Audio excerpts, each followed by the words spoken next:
shared. Ay, nawala. Hey, you share your screen now while I'm giving the introduction. Okay, so pay equity, transparency, and fair compensation are fundamental principles in advanced human resource management, particularly within public sector organization where accountability to citizens is paramount. And these concepts ensure that employees receives just and reasonable compensation based on their rules, responsibilities, their qualification and performance, while preventing discrimination, favoritism, and inequity. In government institutions, fair pay systems are not only an HR concern, but also a governance issue that directly affects morale, trust, and organizational credibility. In the public service, transparency in compensation policies and practices reinforces confidence among employees in the public by making salary structures, allowances, and incentives clear and understandable. When pay systems are equitable, and openly communicated, employees are more likely to perceive the organization as fair, which strengthen motivation, engagement, and retention. This topic set the stage for examining how public agencies can design and implement compensation frameworks that uphold equity, comply with legal standards, and support a culture of integrity and performance. And to give us more details about the topic, let us all welcome our presenter. Go ahead, sir. Sir, good morning, sir. We reinforce po yung mga previous na report po, sir.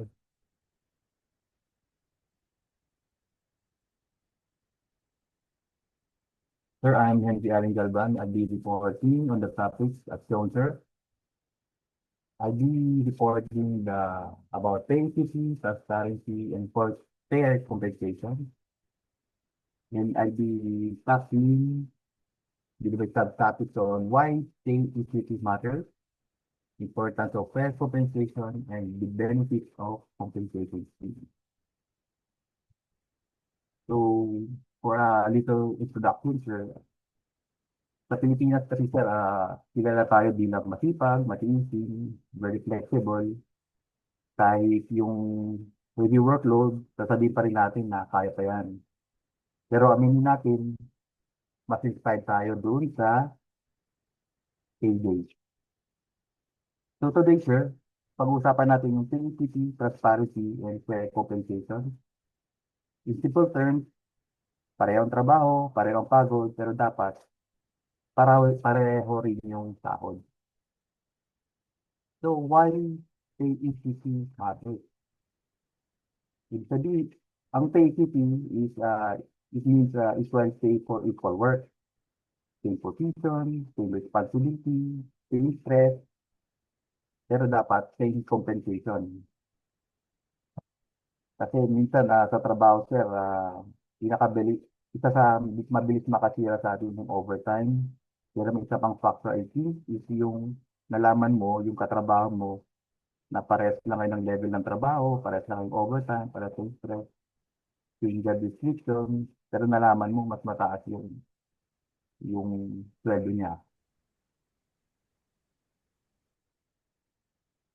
Tapos dito, sir, nagiging dahilan dahil low moral na tayo, yung mga breaks natin, humahaba yung CR break natin, pati coffee break, tumatagal, minsan tinatama na tayo mag-reply, ang reply na lang natin is noted.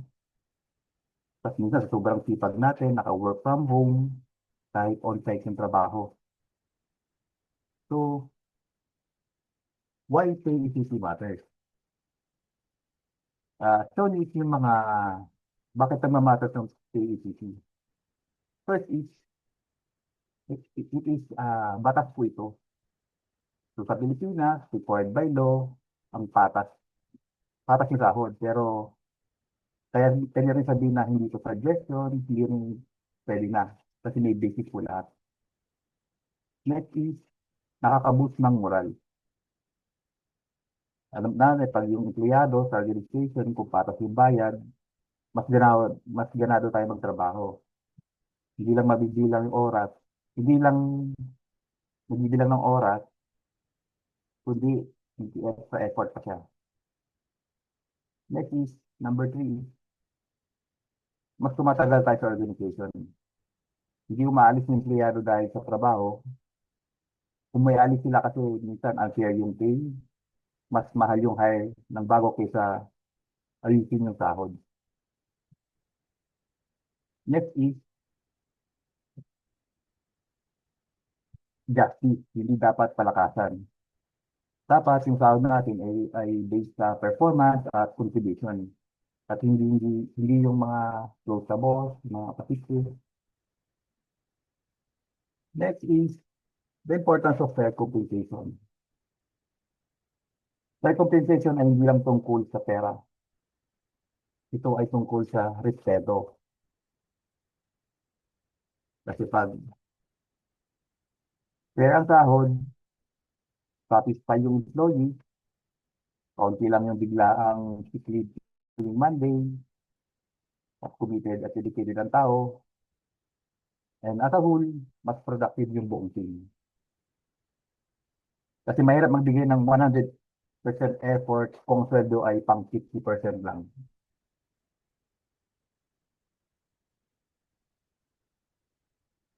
So what is the benefit of having a compensation scheme?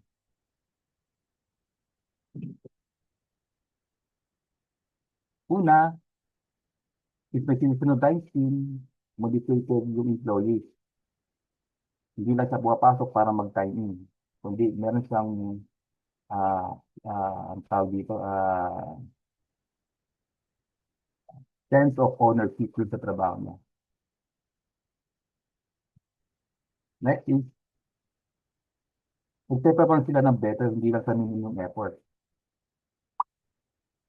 Tapos madaling intindihin kahit walang mga HR dictionaries, may transparency, bawat business, bawat salary comparison, then compliant siya sa labor law.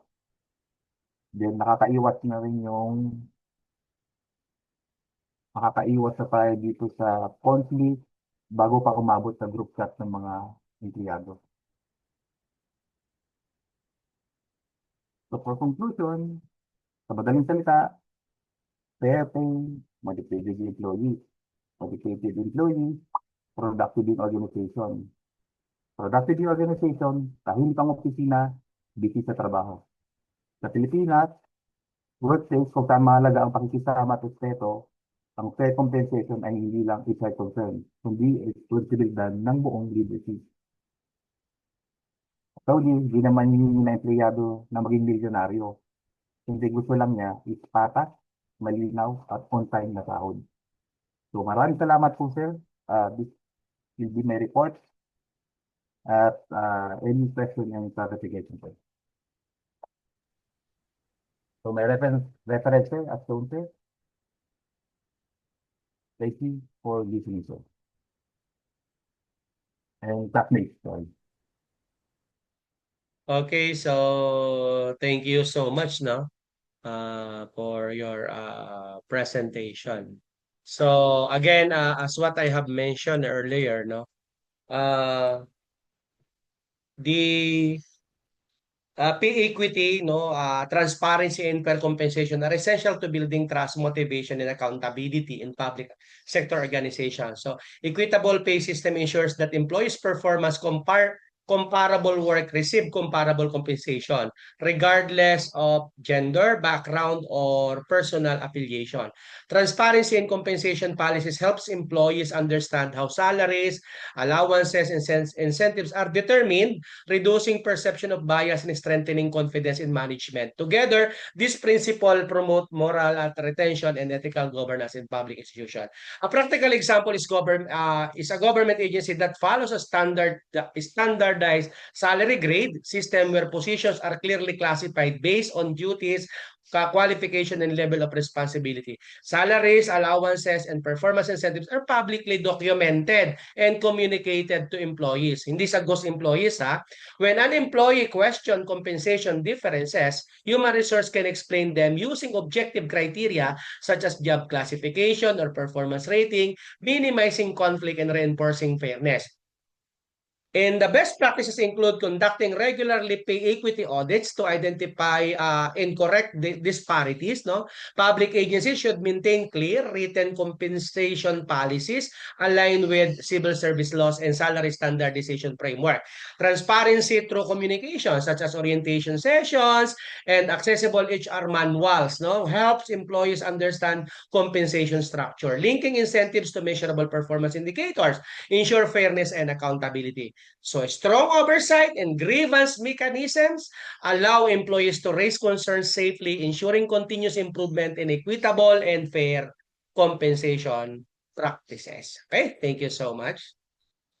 Okay, so I'll just introduce, wait for a while.